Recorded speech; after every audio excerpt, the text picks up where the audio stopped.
મંગલમ ભગવાન વીરો મંગલમ ગૌતમ પ્રભુ મંગલમ સુલીભદ્રાદિ આ જૈનો ધર્મોસ્તુ મંગલમ. આપણે લાસ્ટ ક્લાસમાં શું જોઈ રહ્યા હતા? આપણું આ ટોપિક ચાલી રહેલું હતું કે વિપાકોદયના નિમિત્તો છે કે રસોદયના નિમિત્તો છે એ કયા કયા 5 છે? દ્રવ્ય, ક્ષેત્ર, કાલ, ભાવ અને ભવ. ઓકે, તો આ ત્રણેયથી વધારે જે કહેવાય જે પાવરફુલ નિમિત્ત છે, વધારે પ્રબળ કે ડોમિનેટિંગ નિમિત્ત છે, તો તે કોણ છે? તે છે ભાવ.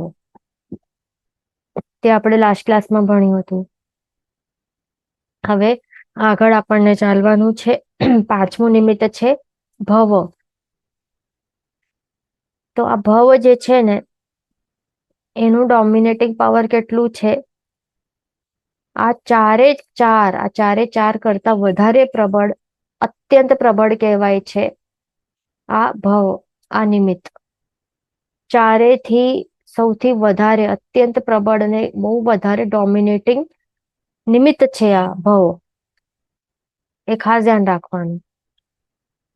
એટલે જેવું ભવ તેવું એવા ટાઈપના કર્મોનું વિપાકોદય એ થાય. એટલે વિપાકોદય કેવા ટાઈપના કર્મોનું વિપાકોદય થાય એ વધારે કોના ઉપર ડિપેન્ડન્ટ છે? આ 5માંથી પહેલા નંબરમાં ભવ, એના ઉપર ડિપેન્ડન્ટ છે. જેવું ભવ મળશે તો એવા ટાઈપનું ભવ જેવું હશે ને, તો એના પ્રાયોગ્ય એવા જે કર્મો છે એનું વિપાકોદય શરૂ થશે. ઓકે, આ સૌથી અત્યંત પ્રબળ નિમિત્ત છે. એના બાદ છે ભાવ. ઓકે, અને બાકી દ્રવ્ય, ક્ષેત્ર, કાલ એ સમજવાનું. તો ભવ વિશે આપણે સમજી લઈએ. હવે તો સમજો કે હવે આ એક મનુષ્ય છે. મનુષ્યનું મૃત્યુ થયું અને એ સીધો ગયો નરક લોકમાં, નરક ગતિમાં એનું નરક ભવ મળ્યું છે. હવે તો નરક ભવમાં જાય કે તરત જ હવે શું થશે? સમજો કે મનુષ્ય ભવમાં, સમજો કે આ કોણ છે? આપણે એક્ઝામ્પલ લઈએ, મમણ શેઠનું એક્ઝામ્પલ લઈએ. ઓકે, તો આ મમણ શેઠ જે છે એ મનુષ્ય ભવ છે. એનું કયો ભવ છે? મનુષ્ય ભવ છે. તો એને મનુષ્ય ભાવમાં કેવું હતું? કેટલા સુખ સાહિબી રહેલી હતી, કેટલા પૈસા વાળા હતો, કેવા કેવા ટાઈપના કર્મોનું ઉદય ચાલી રહેલું હતું, ખ્યાલ છે ને? કેટલા બધા પુણ્ય કર્મોનું ઉદય ચાલી રહેલું હતું. ભલે તે પુણ્ય કર્મો કેવા કહેવાય, પાપાનું બંધી પુણ્ય એ અલગ વસ્તુ છે, પણ ઉદય હતું પુણ્ય કર્મોનું. પણ જેમ ભવ બદલાયું, આમ મૃત્યુ પામીને મમણ શેઠ ગયો 7મી નારકીમાં. 7મી નારકીમાં એનું ભવ એને મળ્યું. તો જેમ જરા ક્ષણે ભવ બદલાયું, નરક ભવમાં એનો જન્મ થયું કે તરત જ શું થયું કે તરત જ જે પણ શુભ કર્મોનું ઉદય ચાલી રહેલું હતું ને, પુણ્ય કર્મોનું ઉદય ચાલી રહેલું હતું આ મમણ શેઠના ભવમાં, પુણ્ય કર્મોનું ઉદય ચાલી રહેલું હતું કે, અને ભવ એટલે કે પુણ્ય કર્મોનું ઉદય ચાલી રહેલું, તો એના કારણે એને એવું મનુષ્ય શરીર, સુખ શાંતિ, આટલા બધા પૈસા, રુદ્ધિ સિદ્ધિ બધી મળી હતી ને આ મમણ શેઠને. પણ મૃત્યુ પામીને એ ભવ બદલાયો નહીં, પણ નરક ભવ મળ્યું. તો ભવ બદલાતા, આવા નરક ભવ મળતા જ એ બધા પુણ્ય કર્મો અટકીને શું થયું? પાપ કર્મોનું ઉદય બધું સ્ટાર્ટ થઈ ગયું ને તરત જ. એ ધ્યાન રાખવાનું. એટલે અહીંયા આપણને ક્લિયર દેખાય છે આ એક્ઝામ્પલમાં કે કેવી રીતે ભવ એક મુખ્ય, સૌથી અત્યંત પ્રબળ નિમિત્ત બને છે. કોઈ પણ કર્મોનું રસોદય સ્ટાર્ટ કરવા માટે એ કેવું નિમિત્ત બને છે, અત્યંત પ્રબળ નિમિત્ત કેવી રીતે બને છે, આપણને હવે ખ્યાલ આવી ગયું. અથવા તો સમજો કે કોઈ હવે તિર્યંચ નું જીવ છે. ઓકે, કોઈ પંચેન્દ્રિય તિર્યંચ છે. પંચેન્દ્રિય તિર્યંચ ભાવમાં એને કેટલા કષ્ટો સહન કરવા પડે છે, ભૂખ, તરસ, આ ને તે, કેટલી તકલીફ થાય. બોલી નહીં શકે, માંગી નહીં શકે, ખાવા પીવા માટે ભટકતા રહેવું પડે, કોઈના ઉપર કન્ટિન્યુઅસલી ડિપેન્ડન્ટ રહે. કોઈ એના સમજો કે માલિક કોઈ હોય તો એના ઉપર ડિપેન્ડન્ટ રહેવું પડે કે ખાવાનું ક્યારે આપશે, અને માલિક નહીં હોય તો પોતાની રીતે ભટકવું પડે, અહીંયાથી ત્યાં કચરા બધું કાંઈ પણ એમાંથી ખાવા માટે, શોધવા માટે કેવું એનું હોય ભાવ. પણ પંચેન્દ્રિય તિરંજ નું ભાવ આ પૂરું થાય અને સમજો કે દેવગતિ પામે, દેવલોક નું ભાવ, દેવભાવ સ્ટાર્ટ થાય કે તરત જ પછી શું થાય, આ ભાવ એક એવું અત્યંત પ્રબળ કારણ બને છે. અહીંયા જે પાપ કર્મોનો ઉદય ચાલી રહેલું હતું, અશુભ કર્મનો ઉદય રસોદય ચાલી રહેલું હતું, તે બદલાઈને બધું અટકી જાય, એ બધું સ્ટોપ થઈ જાય ને તરત જ કેવું, કયા કર્મોનો, જે પુણ્ય કર્મોનો રસોદય તરત જ સ્ટાર્ટ થઈ જાય છે, વિપાકોદય તરત જ અહીંયા દેવભાવમાં સ્ટાર્ટ થઈ જાય છે. પછી કેટલા બધા પાવર્સ મળે છે એમના પાસે, શક્તિઓ મળે છે, વૈક્રિય શરીર જે જોઈએ તે એનું એ ભક્ષણ કરી શકે છે, જે મન થાય તે. એવું તેજસ્વી શરીર મળે છે, વૃદ્ધિ સિદ્ધિ બધું મળે છે, ન તકલીફ ન કાંઈ. એટલે તકલીફ તો હોય દેવલોકમાં પણ શું હોય છે ત્યાં અત્યંત, શું કહેવાય, કે પુણ્ય કર્મોનો ઉદય ચાલુ રહેલું હોય છે દેવભાવમાં, રસોદેશ ચાલુ થઈ જાય. એટલે અહીંયા આપણને દેખાય છે કે એ ભાવ જે છે એ કેવું કારણ બને છે, કેવી રીતે રોલ પ્લે કરે છે, કેવી રીતે એ નિમિત્ત બને છે કર્મોના વિપાકોદય કરવા માટે, કેવું એ પ્રબળ, અત્યંત પ્રબળ નિમિત્ત બને છે. એટલા જ માટે આ જ રીઝન છે કે શાસ્ત્રકાર ભગવાન તો, ગુરુ ભગવાન તો આપણને વારંવાર શું કહેતા હોય કે ધર્મ કરો, ધર્મ કરો, ધર્મ કરો તો આવતો ભાવ સારું મળે. એ શા માટે કહેતા હોય કે જો ભાવ સારું મળશે ને, મનુષ્ય ભાવ એવું મળશે ને, સારું ભાવ મળશે તો જ પછી કંઈક આગળ કઈ ઉદ્ધાર થઈ શકશે. એટલા જ માટે કહેતા હોય ને, સારું ભાવ મળવું એ આપણા માટે એક બહુ ઇમ્પોર્ટન્ટ વસ્તુ છે. એવી રીતે ગુરુ ભગવાન તો કહેતા, એટલા જ માટે આ ભાવમાં બધા કહેતા આરાધના કરો, કર્મ નિર્જરા કરો, એમને કહેતા નહીં હોય. કારણ કે જો દુર્ગતિ મળશે, ખરાબ ભાવ મળશે તો પછી તરત જ શું થશે, આપણો પાપ કર્મોનું વિપાકોદય તરત જ સ્ટાર્ટ થઈ જશે. કારણ કે નિમિત્ત મળ્યું છે, ખરાબ ભાવ મળ્યું છે તો પાપ કર્મોનું વિપાકોદય તરત સ્ટાર્ટ થઈ જશે. પછી કોણ બચાવશે, શું થશે? એટલા માટે તરત જ આપણને દર વખતે આપણને સાવધાન રહેવાનું છે. ધર્મ ધ્યાનમાં જ આપણું મન જે છે એ પરોવીને આપણને આ આરાધના સાધના વગેરે કરવાની આપણને આ ભાવમાં, સો દેટ આવતો ભાવ જો સારો મળે આપણને તો શુભ કર્મોનું વિપાકોદય આપણને પ્રાપ્ત થશે. ઓકે. અને શુભ કર્મોનું વિપાકોદય હોય તો મન સ્થિર હશે, મનની સમાધિ હશે, વધારે ધર્મ ધ્યાન કરી શકશું, મોક્ષની અવસ્થાની પ્રાપ્તિ સરળ, એટલે સરળ બની જશે ને. અને સમજો કે આવતો ભાવ નરક વાળું, નરક ભાવ મળશે તો પછી શું થાય થશે? આટલા હમણાં જે આપણે ધર્મ કરી શકીએ છીએ, પચખાણ લઈ શકીએ છીએ, સામયિક પ્રતિક્રમણ કરી શકીએ છીએ, પ્રભુની પૂજા કરી શકીએ છીએ, બધું કરી શકશો. નરકના નારકીઓ કરી શકે નહીં? કરી શકે ને. તેઓ તો કેવા હોય, અવિરતિ વાળા હોય બધા. તો કેટલા બધું કેટલા લેવલનું એમનો અશુભ કર્મોનો, ખરાબ ખરાબ રસવાળા એવા, શું કહેવાય, એકદમ કડવા ફળ આપનારા એવા અશુભ કર્મોનું વિપાકોદય ચાલી રહેલું હોય ને એમનું, એ પછી બદલાવી શકાય? નહીં બદલાવી શકાય ને. એટલે ધ્યાન રાખવાનું આપણને. એટલા જ માટે કોઈ રીઝન હોય, એટલા જ માટે ગુરુ ભગવાન તો એ બધું આપણને આત્મકલ્યાણ માટે કહેતા હોય તો આપણને સાંભળી લેવાનું એ બધું. ઓકે. તો એવી રીતે આપણે આ 5 ટાઈપના આપણે વિપાકોદય ના નિમિત્તો સમજી લીધા. એટલે આપણને શું સમજવાનું, દ્રવ્ય ક્ષેત્ર, કાલ, ભાવ અને ભવ, આ 5 વસ્તુઓ જે છે, 5 નિમિત્તો જે છે, એ કેવી રીતે આપણા જે પણ નિષેક રચના જે રહેલી હોય છે, કર્મનું નિષેક રહેલું હોય છે.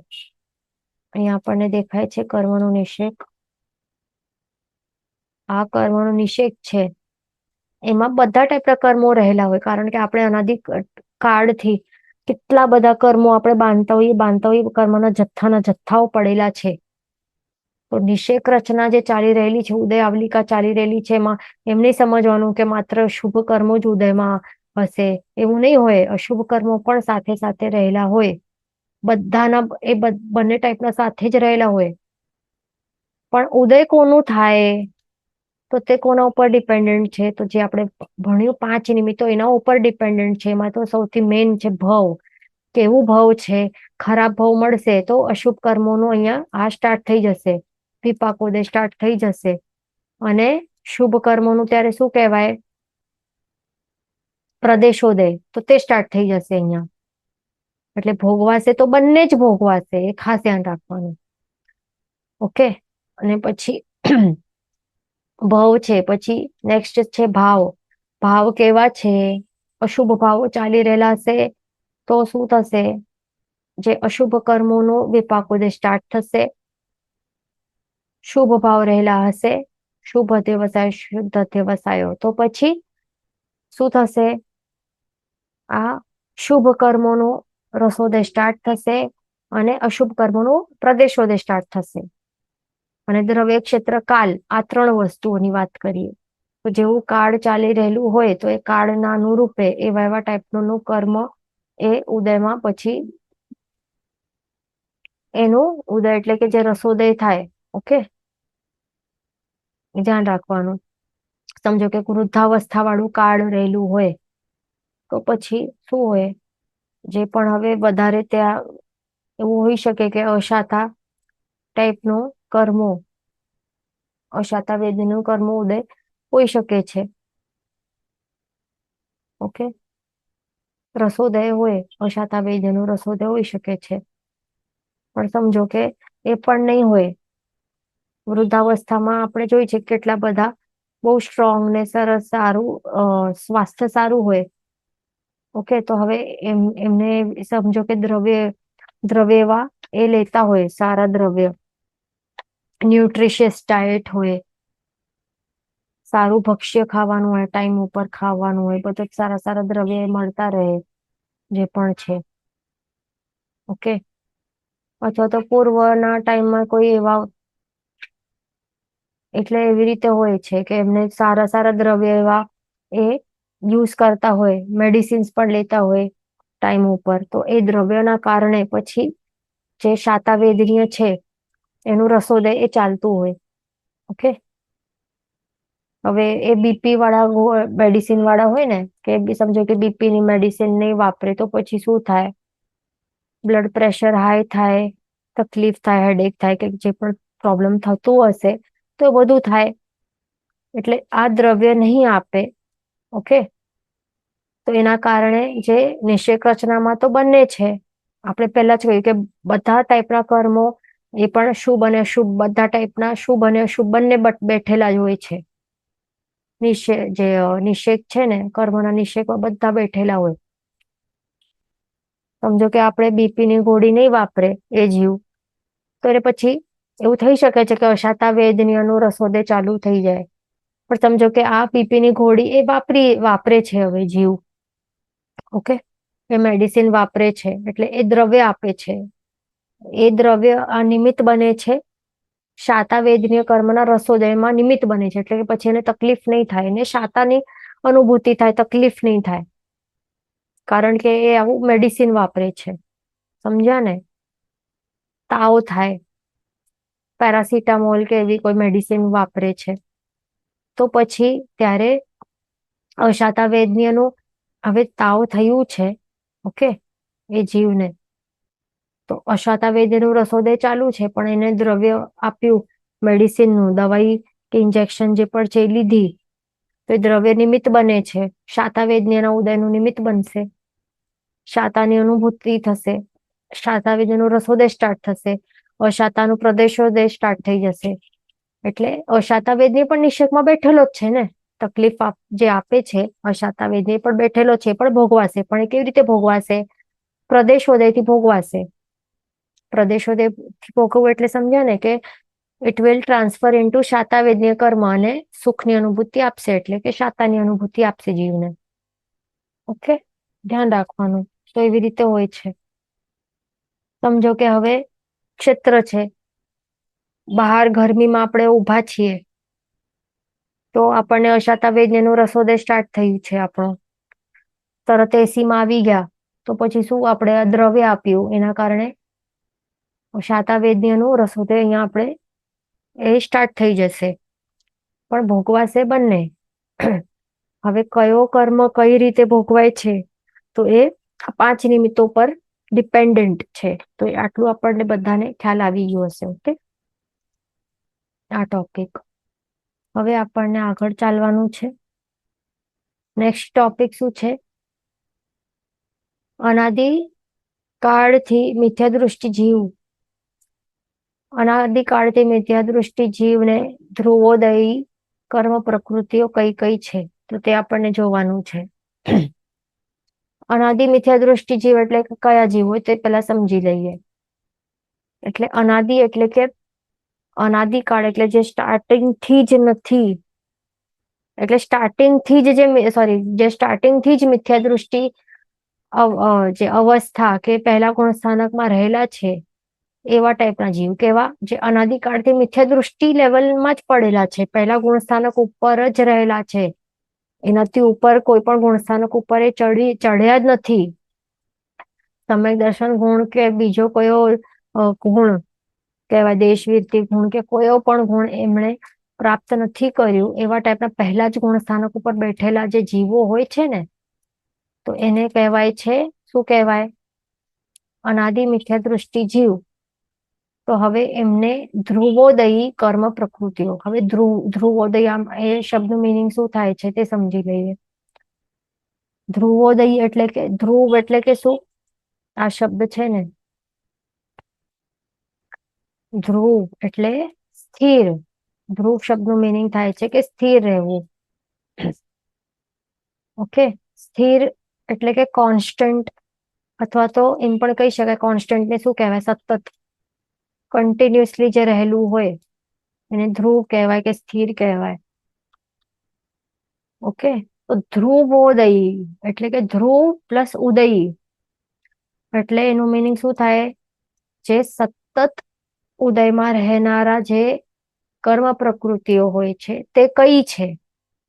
સમજ્યા ને? એટલે આ ટોપિક શું છે કે એવા અનાદિ મિથ્યા દૃષ્ટિ જીવો કે જે આજ સુધી પહેલા ગુણ સ્થાનકથી ઉપર તો ચડી જ નથી શક્યા, ચડ્યા જ નથી, તો એવા ટાઈપના જીવોને એવી કઈ કર્મ પ્રકૃતિઓ છે કે જે સતત કન્ટિન્યુઅસલી ઉદયમાં રહેલી હોય, તો એ કઈ પ્રકૃતિ છે અને કેટલી છે? તે છે 27 પ્રકૃતિઓ.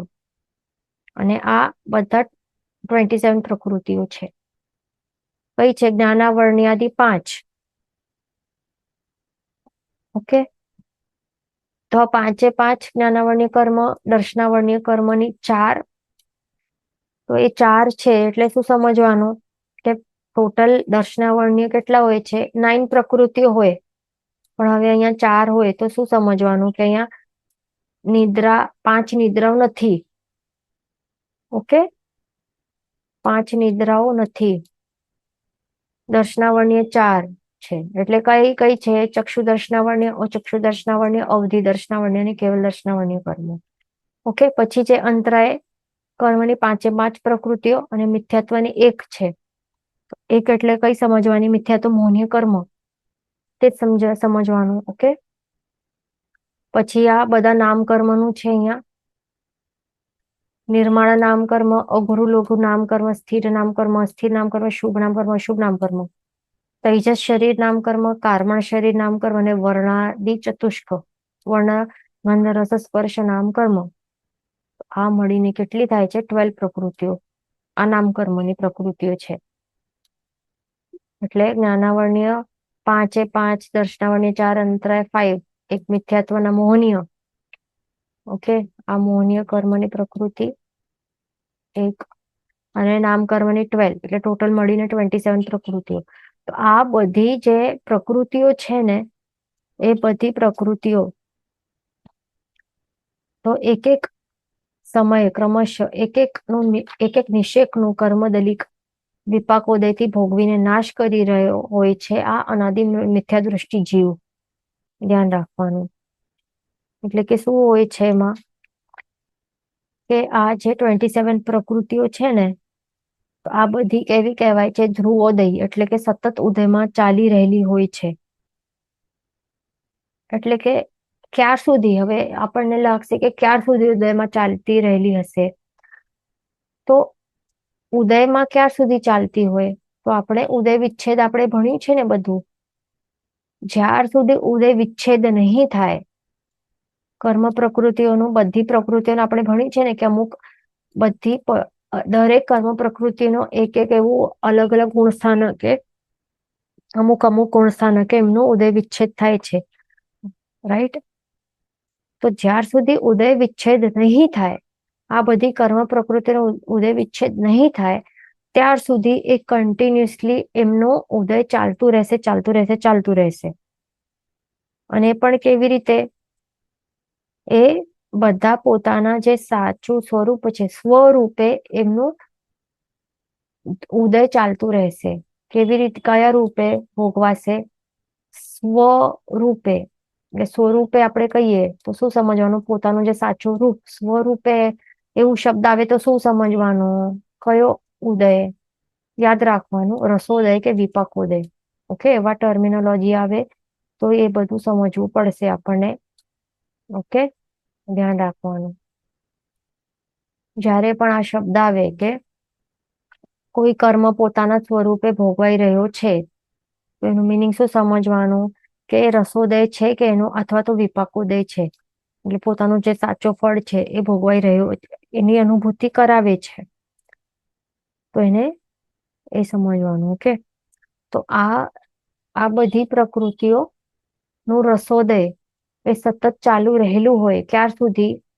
અનાદિ મિથ્યા દૃષ્ટિ જીવને જ્યાર સુધી એ પર્ટિક્યુલર આ બધા કર્મોનું ઉદય વિચ્છેદ નહીં થાય, ત્યાર સુધી એ કન્ટિન્યુઅસલી સતત સ્વરૂપે અનુભવાય છે. એટલે કે રસોદય કે વિપાકોદય એ ચાલતું હોય છે, એ ધ્યાન રાખવાનું. ઓકે, તો આવી રીતે ભોગવાતા જાય, ભોગવાતા જાય, ભોગવાતા જાય, અને પછી નિશ્ચય પ્રશ્નથી નીકળી જાય, એટલે કે આત્માના પ્રદેશોમાંથી નીકળી જાય, વાતાવરણમાં ચાલ્યા જાય. ઓકે, ભોગવાઈને શું થાય? ભોગવાય એટલે એનું મિનિંગ શું થાય? ઉદયમાં આવ્યું, એનું જે ફળ છે એ આપે, અને ફળ આપીને પછી વાતાવરણમાં ચાલ્યો જાય ને, એટલે આત્મા ઉપરથી નીકળી જાય. તો એવી રીતે એ થતું જાય છે, એ પ્રોસેસ ધ્યાન રાખવાનું. અને હવે બાકીની, હવે 27 છે, તો બાકીની જે પ્રકૃતિઓ છે એ કેટલી છે? બાકીની કેટલી બચે છે ટોટલ? હવે ઉદયમાં આપણે શું જોયું હતું કે ઉદયમાં પ્રકૃતિઓ કેટલી હોય છે? ઓગથી 122 હોય છે ને. બંધમાં કેટલી હોય પ્રકૃતિઓ? 120 હોય, એ ભણ્યું હતું. ઉદય વિધિમાં સ્ટાર્ટિંગમાં શું ભણ્યું હતું કે ઓગથી ઉદય પ્રકૃતિઓ કેટલી હોય છે? 122 હોય છે ને. તો 122 ઉદય યોગ્ય પ્રકૃતિઓમાંથી 27 આજે ધ્રુવોદય પ્રકૃતિઓ આપણે માઇનસ કરીએ તો કેટલી બચે છે? ટોટલ બચે છે 95 બચે છે. તો આ 95 પ્રકૃતિઓનું શું થાય અને શું હોય છે? તો તે આપણને શું સમજવાનું કે એમને શું કહેવાય છે? અધ્રુવોદયી કહેવાય છે પ્રકૃતિઓ. ઓકે, જે 95 પ્રકૃતિઓ છે, આ 27 કેવી છે? ધ્રુવોદયી છે પ્રકૃતિઓ. અને બાકીની જે 95 પ્રકૃતિઓ છે એને શું કહેવાય? લગાડવું આગળ ખાલી, અધ્રુવોદયી પ્રકૃતિઓ કહેવાય છે. એટલે અધ્રુવોદયી પ્રકૃતિ એટલે કે શું? એનું મિનિંગ શું થાય છે? અધ્રુવોદયી એટલે ધ્રુવ એટલે કે શું? જે સતત, ધ્રુવ એટલે કે સતત, અને ઉદય એટલે કે જેનું સતત, ધ્રુવોદય એટલે કે સતત ઉદય ચાલતું હોય, પણ છે આગળ, એટલે કે જેનું સતત ઉદય ચાલતું નહીં હોય, એટલે કન્ટિન્યુઅસલી તેનું રસોદય નથી ચાલી રહેલું, કન્ટિન્યુઅસલી એનું વિપાકોદય નથી ચાલી રહેલું, તો એને કહેવાય અધ્રુવોદયી. તો આવી પ્રકૃતિઓ, જે 95 બાકીની પ્રકૃતિઓ છે, જેના અહીંયા નામો નથી લખેલા, તો એવી બાકીની પ્રકૃતિઓનું શું ચાલતું હોય? અધ્રુવોદયી પ્રકૃતિઓનું. તો એ પ્રકૃતિઓને જ્યારે જ્યારે નિમિત્ત મળે ને, આપણે નિમિત્ત ભણ્યા ને, 5 નિમિત્ત આપણે ભણ્યા, તો એ નિમિત્ત કોના હતા? વિપાકોદયના નિમિત્ત હતા ને. તો જ્યારે આ વિપાકોદયના જે 5 નિમિત્ત શું ભણ્યા? દ્રવ્ય, ક્ષેત્ર, કાલ, ભાવ અને ભવ. તો આ જે 5 જે નિમિત્તો છે, તો જ્યારે જ્યારે આ 95 પ્રકૃતિઓ છે ને, તો એ પ્રકૃતિઓના ઉદય યોગ્ય જે પણ નિમિત્ત મળે ને, તો એ નિમિત્ત મળે તો ત્યારે તેઓ સ્વરૂપે અનુભવાય છે. સ્વરૂપે અનુભવાય એટલે કે એનું વિપાકોદય સ્ટાર્ટ થાય છે. ઓકે, વિપાકોદય સ્ટાર્ટ થાય છે જ્યારે એમને આ 5 નિમિત્તો મળે તો ત્યારે એનું વિપાકોદય સ્ટાર્ટ થાય છે. ઓકે, અને સમજો કે જે આ પ્રકૃતિઓ છે, 95 પ્રકૃતિઓ જે છે, એમને આવી અનુકૂળ એવા જે ઉદયો ના અનુકૂળ આ 5 નિમિત્તો જો મળે તો વિપાકોદય સ્ટાર્ટ થાય. પણ જો એના અનુકૂળ આ 5 નિમિત્તો નહીં મળે, પણ પ્રતિકૂળ મળે, ઉદયના પ્રતિકૂળ જો મળી જાય તો પછી વિપાકોદય થાય. ઉદયના પ્રતિકૂળ એવા નિમિત્તો મળે, આ 5 નિમિત્તો પ્રતિકૂળ મળે તો પછી વિપાકોદય નહીં થાય ને. તો શું થાય? ત્યારે પ્રદેશોદય થાય છે. ધ્યાન રાખવાનું. એટલે તેઓ સ્વરૂપે નહીં અનુભવાય, પણ તે પ્રકૃતિઓ પર રૂપે અનુભવાય છે, એટલે કે પ્રદેશોદય થાય છે. એ ખાસ ધ્યાન રાખવાનું. અને એવી રીતે તેઓ આવી રીતે જે પણ ઉદય આવલિકા મારે જે પણ નિષેક કર્મ નિષેકમાં જે પણ રહેલા હોય ને શુભ અશુભ કર્મો, એ બધા ટાઈપના એવી રીતે ભોગવાતા જાય. કોઈ પ્રદેશોદયથી, કોઈ વિપાકોદયથી, એવી રીતે ભોગવાતા જાય. એનું ફળની અનુભૂતિ કરાતી જાય અને એવી રીતે એ બધા નાશ થતા જાય અને વાતાવરણમાં પાછા ચાલ્યા જાય. તો એવી રીતે પ્રોસેસ કન્ટિન્યુઅસલી દરેક સમયમાં થતું જ રહે છે. અનુક્રમે એક નિષેકમાં, એક સમયમાં એક નિષેક એવી રીતે ભોગવાતો જાય છે. દરેક સમય બધા જીવો માટે એવી રીતે એ પ્રોસેસ ચાલતું હોય છે. અને એવી રીતે આપણને એવી રીતે નહીં વિચારવાનું કરે સારું છે, આવી રીતે બધા કર્મોનું નાશ થતું જાય છે. પણ અહીંયા નાશ તો થાય છે, એટલે કે ઉદય તો ચાલુ છે, પણ આપણો બંધ પણ તો ચાલુ છે ને. બંધ વિધિ ભૂલવાની નહીં, કે નવા સતત દરેક સમય 7 થી કરીને 8 જેટલા નવા કર્મોનું બંધ પણ આપણું સતત ચાલુ છે ને દરેક સમય. એટલે દરેક સમય એવી રીતે ભોગવાતા તો જાય છે, નાશ તો થતા જાય છે, પણ બંધ પણ ચાલુ છે દરેક સમય નવા. એટલે આ પ્રોસેસનો અંત કરવા માટે તો શું કહેતા હોય કે જે જૂના રહેલા જે નિષેકમાં જે કર્મો હોય ને, એનું શું કરવાનું? આ નિષેકને સાફ કરવું હોય, આ કચરાને સાફ કરવું હોય નિષેક રચનામાં, આ બધા કર્મો છે, આ પણ કર્મો છે અને આ પણ કર્મો જ છે ને. તો કર્મ નિર્જરા કરવાની. નિર્જરા તત્વ છે જે 9 તત્વમાં આવે છે, નિર્જરા તત્વના 12 ભેદ, એનું સેવન કરવાથી આ કર્મોની નિર્જરા થાય, એટલે કે જૂના રહેલા કર્મોનો નાશ થાય. એ ધ્યાન રાખવાનું. એ બધા નીકળતા જાય. અને તો એવી રીતે આપણે નિર્જરા તત્વનું સેવન વધારે કરવાનું. 12 પ્રકારના નિર્જરા તત્વનું સેવન વારંવાર કરતા રહેવાનું. તો જૂના રહેલા કર્મોનો નાશ થઈ જાય. તો પછી ઉદયમાં આવે શું? પછી ઓછા કર્મો ભોગવવા પડે ને. રસ પણ મંદ થઈ જાય, એટલે કે આપણને તકલીફ જે છે એ ઓછી થઈ જાય. બરાબર ને. એટલે વધારે કર્મ નિર્જરા કરવાની છે, નિષેકને સાફ કરવાનું.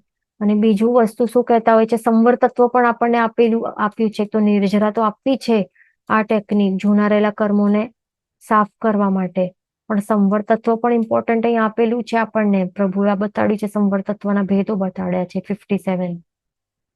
તો 57 પ્રકારે આપણે અલગ 57 અલગ પ્રકાર બતાડ્યા છે. એનાથી આપણને શું કરવાનું છે?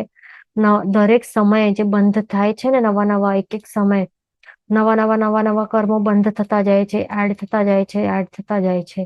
તો એ સ્ટોપ કરી શકાય છે સંવર તત્વ દ્વારા.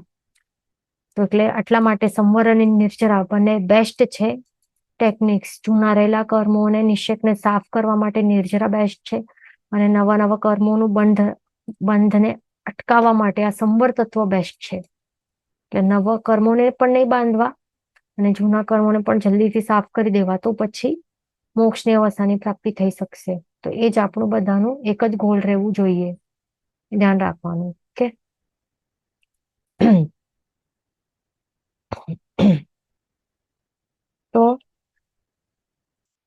તો જે પહેલું છે વિપાકોદય, એને રસોદય પણ કહેવાય છે.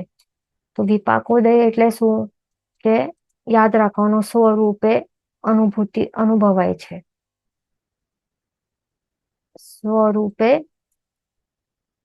એનું ફળની અનુભૂતિ થાય છે. કર્મનું જે આ રોંગ છે, મિસ્ટેક. સ્વરૂપે અનુભવાય છે કર્મ. અને પ્રદેશોદયનું શું યાદ રાખવાનું આપણને? કે પરરૂપે અનુભવાય છે. પરરૂપે એનું ફળ અનુભવાય છે. બસ આટલું યાદ રાખવાનું, તો સમજાઈ જશે. એટલે કોઈ પણ કર્મનું રસોદય કહેવાય, રસોદય અથવા તો વિપાકોદય થાય ને, એટલે એનું મિનિંગ શું? કે હવે આ સમજો કે આ શું છે? ગ્રીન વાળા એટલે કે શુભ કર્મો છે, આ સાતાવેદન્ય છે. ઓકે. અને અહીંયા રેડમાં રહેલું જે અહીંયા છે, આ અસાતાવેદનીય છે. તો બંને પરસ્પર વિરોધી છે ને, બંનેના ફળ ઓપોઝિટ છે. તો જો સાતાવેદનીયનું ઉદય હોય, તો પછી અસાતાનો ઉદય તો પોસિબલ જ નથી ને. પણ ઉદય તો થવું જ પડશે, કારણ કે નિષેકમાં તો એક સાથે જ રહેલા છે બંને. આ એક સમય જે ચાલી રહેલું છે, બંને જ છે અહીંયા લાઈનમાં, બંનેનું ઉદય તો થાય જ છે, થવાનું જ છે. તો હવે શું કરવાનું? બંને એક સાથે તો ઉદયમાં આવી જ નહીં શકે ને, કારણ કે આ દુઃખ આપશે ને આ સુખ આપશે. તો દુઃખ અને સુખનું અનુભૂતિ એક જ સમયમાં એક સાથે પોસિબલ જ નથી. એટલા માટે જે 5 જે નિમિત્તો છે, એના ઉપર આધારિત છે કે કયો કર્મ બંનેમાંથી સ્વરૂપે ભોગવાશે, સ્વરૂપે અનુભૂતિ થશે, અને સાચા સ્વરૂપ જે સાચું ફળ છે એની અનુભૂતિ કરાવશે. તો સમજો કે આ સાતાવેદન્ય છે, એ વિપાકોદય ચાલે છે હવે. કારણ કે જીવ હવે શું આવીને ઠંડકમાં બેસી ગયો છે, સોફા ઉપર બેસી ગયો છે, આરામ કરી રહ્યો છે. સારા એવા દ્રવ્ય આપે છે કે જેના કારણે એને શાતાની અનુભૂતિ થાય. એના કારણે હવે એ સાતાવેદન્યનું ઉદયનું નિમિત્ત મળ્યું છે, એટલા માટે એનું વિપાકોદય સ્ટાર્ટ થશે. એટલે કે એનું જે સાચો ફળ છે સ્વરૂપે ભોગવાશે. એટલે કે એનું સાચો ફળ જે છે શું છે? શાતાની અનુભૂતિ કરાવી, સુખ કે શાતાની અનુભૂતિ કરાવી. એનું એ ફળની અનુભૂતિ આપશે એ ફળ. એટલા માટે કહેવાય કે સાતાવેદન્ય એ સ્વરૂપે ભોગવાય છે, કે વિપાકોદય કે રસોદય થાય છે. દેટ મીન્સ એનું સાચો જે સ્વરૂપે એ સાચો જે ફળ છે એ આપશે, સુખ અને શાત આપવાનું એ ફળ છે એ આપશે. ઓકે. હવે એ જ વખતે સેમ સમયમાં અહીંયા અસાતાવેદનીયના પણ અહીંયા દલીકો રહેલા છે, પણ ઉદયમાં આવશે જ. તો હવે એ ઉદયમાં આવશે, પણ એ પોતાનું ફળ શું છે? દુઃખ છે. એ દુઃખ તો સાથે નહીં આપી શકે ને સુખની સાથે સાથે, કારણ કે રસોદય તો સાતાવેદન્યનું છે. તો દુઃખ એટલે એનું ફળ એ કેવી રીતે ભોગવાશે? પછી આ અસાતાવેદન્ય કેવી રીતે ભોગવાશે? તો એ પર રૂપે ભોગવાશે. દેટ મીન્સ એનું પ્રદેશોદય થશે. પ્રદેશોદય થશે એટલે કે શું? એનું રૂપાંતર થશે, સ્તિબુક સંક્રમ થશે. એટલે કે આ કન્વર્ટ થશે. જે ઉદયમાં છે ને અસાતાવેદન્ય, એનું એ બદલાશે, ટ્રાન્સફોર્મ થશે સાતાવેદન્યમાં. બધા બદલાઈ જશે. સાતાવેદન્યમાં બધા એ ટ્રાન્સફોર્મ થઈ જશે. અને હવે ટ્રાન્સફોર્મ થઈ ગયા એટલે અસાતાય બની ગયા સાતાવેદન્ય. તો પછી ઓબ્વિયસલી એ ફળ કયો આપશે? સુખનું જ આપશે ને ફળ. એટલા માટે કહેવાય કે આ પ્રદેશોદય એટલે કે શું? અસાતાનું પ્રદેશોદય ચાલી રહેલું છે, પ્રદેશોદયથી ભોગવાય છે. એનું મિનિંગ શું છે? કે એ પરરૂપે એનું પરરૂપે ફળની અનુભૂતિ કરાવે છે. એટલે કે પરરૂપે એટલે બીજા રૂપે, અન્ય રૂપે. એટલે કે સાતાવેદન્યના રૂપમાં આવી જાય છે અને સુખની અનુભૂતિ કરાવે છે. ઓકે. તો એને કહેવાય છે પ્રદેશોદય. ઓકે. આ એવી રીતે સિમ્પલ યાદ રાખવાનું. વિપાકોદય એટલે કે સ્વરૂપે ફળની અનુભૂતિ કરાવી, અને પ્રદેશોદય એટલે કે પરરૂપે આવીને ફળની અનુભૂતિ કરાવી, તિબુક સંક્રમથી. એવી રીતે સિમ્પલ છે, આપણે યાદ રાખવાનું. હવે બીજું અહીંયા ક્વેશ્ચન છે કે 27 છોડીને બીજા પણ તો ધ્રુવોદયમાં હોઈ શકે. On what basis only this 12 નામકર્મ are selected and not other નામકર્મ. અહીંયા ક્વેશ્ચન છે આ ધ્રુવોદય કર્મ પ્રકૃતિઓનું કે આ 27 જે છે તો ના 27 જે છે એ શાસ્ત્રકાર ભગવંતો ના હિસાબે 27 જ ધ્રુવોદય કર્મ પ્રકૃતિઓ રહેલી હોય છે. એટલે કે કેવલી ભગવંતો એવી રીતે જોયું છે ને આપણને જણાવ્યું છે કે એવું જ છે આ જે અનાદિ મિથ્યા દૃષ્ટિ જીવો અને જે એક વખત પણ સમ્યક દર્શન ગુણ પ્રગટાવ્યું નથી તો એમના માટે ઉદય વિચ્છેદ નહીં થાય ત્યાર સુધી આ પ્રકૃતિઓનો સતત ઉદય તો ચાલવાનું જ છે. અને પણ વિપાકોદય રસોદયથી આ બધા ભોગવવા પડે છે એમને. આ 27 જ પ્રકૃતિઓ એવું છે, ધ્યાન રાખવાનું. અને જે નામકર્મના જે બાકીના જે છે તો એમનું શું હોય છે કે તેઓ પરસ્પર વિરોધી જે પણ છે બાકીના, હમણાં આપણે આવશું તે ટોપિક ઉપર, તો તેઓ અધ્રુવોદયી કહેવાય છે. એટલે કે એમને નિમિત્ત મળશે ને તો પછી તેઓનું જો અનુકૂળ નિમિત્ત મળશે તો પછી વિપાકોદયથી ભોગવાશે, અનુકૂળ નિમિત્ત હશે તો વિપાકોદયથી ભોગવાશે. જે 95 છે અધ્રુવોદય કર્મ પ્રકૃતિઓનું. અને જો પ્રતિકૂળ આ નિમિત્તો મળશે, જે 5 નિમિત્તો પ્રતિકૂળ વાળા મળશે એમના તો પછી શું થશે તો એ પ્રદેશોદયથી ભોગવાશે. અહીંયા ક્વેશ્ચન છે કે પ્લીઝ એક્સપ્લેન અગેન ધ્રુવોદય અને અધ્રુવોદય. ઓકે, તો ધ્રુવ એટલે પહેલા યાદ રાખવાનું, ધ્રુવ એટલે કે સતત. ધ્રુવ તારો ખ્યાલ છે ને, સતત એક જ જગ્યાએ ત્યાં રહેલું હોય ને, એક જ જગ્યાએ સ્થિર રહેલું હોય ને સતત, તો ધ્રુવ તમને તારો યાદ રાખવાનું તે એટલે કે ધ્રુવ એટલે કે સતત. અને ધ્રુવોદય એટલે ઉદય. ધ્રુવ ઉદય, ઉદય એટલે કે શું ઉદય. એટલે ધ્રુવોદય આ શબ્દનું મિનિંગ થાય છે કે જે સતતમાં ઉદય રહે. એ લખેલા આપણે બુકમાં નોટ ડાઉન કરી લેવાનું. જે સતત ઉદયમાં રહેલા હોય તો એ આ 27 પ્રકૃતિઓ છે જે અનાદિ મિથ્યા દૃષ્ટિ જીવના આવી રીતે ઉદય વિચ્છેદ નહીં થાય ત્યાર સુધી આ 27 પ્રકૃતિઓ સતત એ ઉદયમાં રહેલી હોય. અને એ પણ કેવી રીતે વિપાકોદયથી એ ઉદયમાં રહેલી હોય. ઓકે ઓકે, ધ્યાન રાખવાનું. અને જે બીજી બાકીની જે 95 પ્રકૃતિઓ છે એને શું કહેવાય? અધ્રુવોદય પ્રકૃતિઓ કહેવાય. તો અધ્રુવોદય એટલે કે શું? અહીંયા લગાડી નાખીએ તો શું થાય? ઓપોઝિટ થઈ જાય ને. સતત ઉદયમાં નહીં હોય એને કહેવાય અધ્રુવ, અધ્રુવોદય. ઓકે, સતત ઉદયમાં નહીં હોય તો ઉદયમાં ક્યારે થશે પછી? તો it depends on the 5 નિમિત્ત. જો 5 નિમિત્ત અનુકૂળ મળશે તો એનો વિપાકોદય થશે. અને જો 5 નિમિત્ત છે એ પ્રતિકૂળ મળશે તો પછી પ્રદેશોદય થશે. જે 95 પ્રકૃતિઓ છે જે અધ્રુવોદયી પ્રકૃતિઓ છે એમના માટે. ક્વેશ્ચન છે કે કર્મનો ઉદય શુભ છે કે અશુભ તે જીવના ભવ પર આધાર રાખે છે.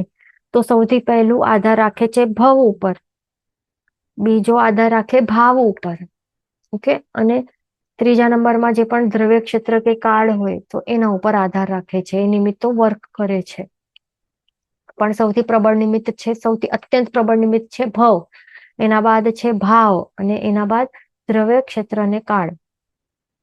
હવે આગળ નેક્સ્ટ ટોપિક ઉપર આવશું. નેક્સ્ટ ટોપિક છે આ ઉદયમાં પરસ્પર વિરોધી કર્મ પ્રકૃતિઓ. એનું ટોપિક છે તો તે આપણને સમજવાનું છે. ઉદયમાં પરસ્પર વિરોધી કર્મ પ્રકૃતિઓ એટલે પરસ્પર એટલે કે એકબીજાથી ઓપોઝિટ. પરસ્પર વિરોધી એટલે કે એકબીજાથી ઓપોઝિટ હોય ને તે. અહીંયા કર્મ પ્રકૃતિઓના નામ બતાવે છે અહીંયા આ બધા. પછી કોની સાથે વિરોધી છે તો તે ટેબલ છે.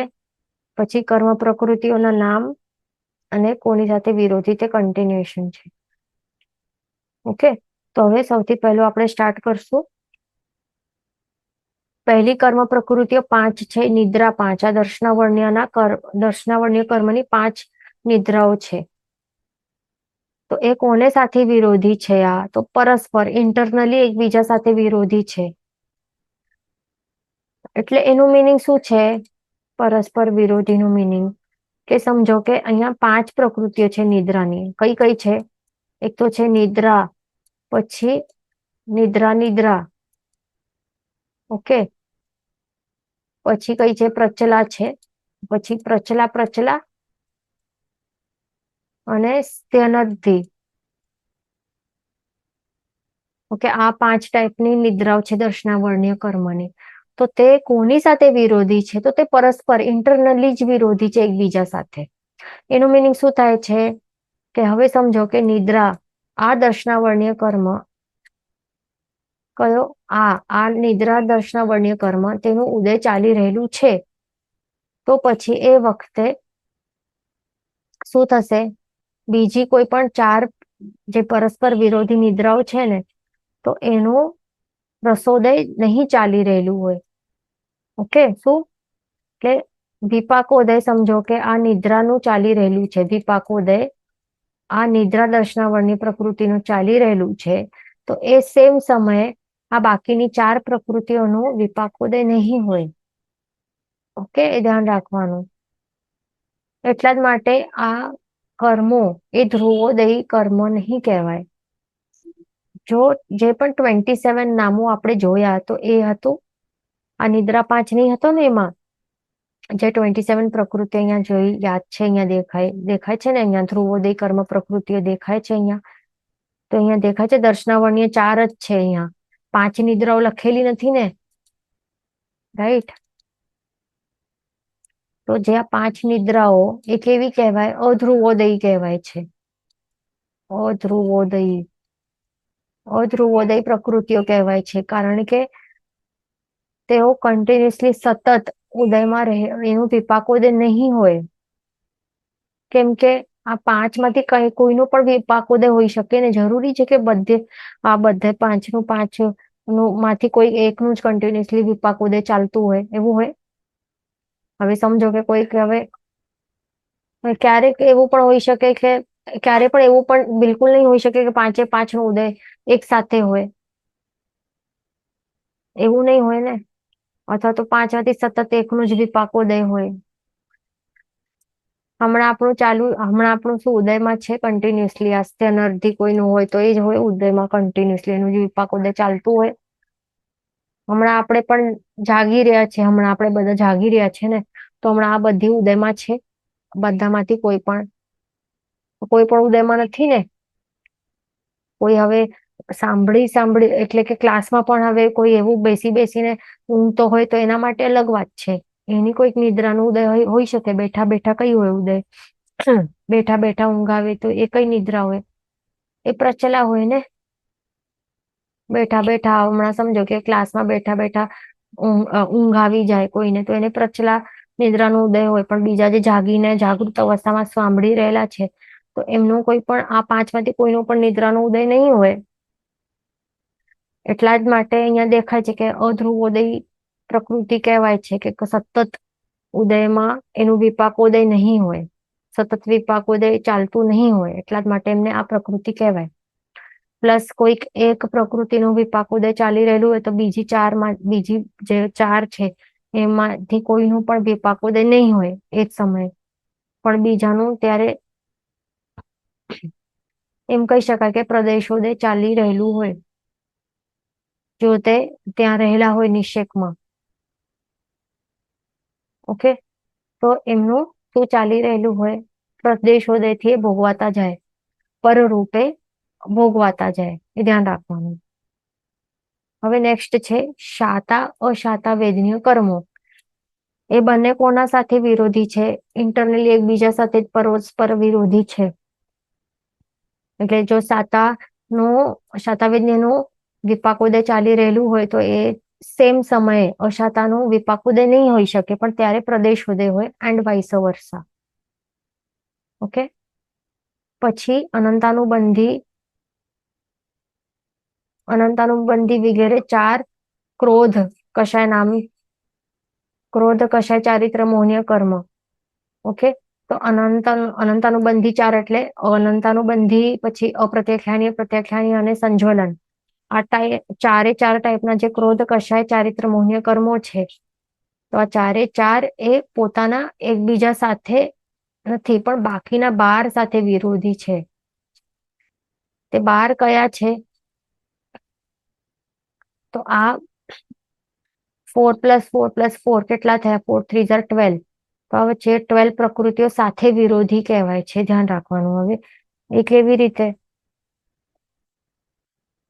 જો અનંતાનુબંધી વગેરે 4 ક્રોધ કશાય ચારિત્ર મોને કર્મનું વિપાકોદે ચાલી રહેલું હોય ને જે સમય, તો તે સેમ સમયે આ માન માયા લોભમાંથી કોઈ પણ અનંતાનુબંધી વગેરે કોઈ પણ આ 4 +4 + 4 એટલે આ 12 પ્રકૃતિઓનો કોઈમાંથી કોઈનું પણ શું કહેવાય વિપાકોદય નહીં હોય, એ ધ્યાન રાખવાનું તે સેમ સમયે.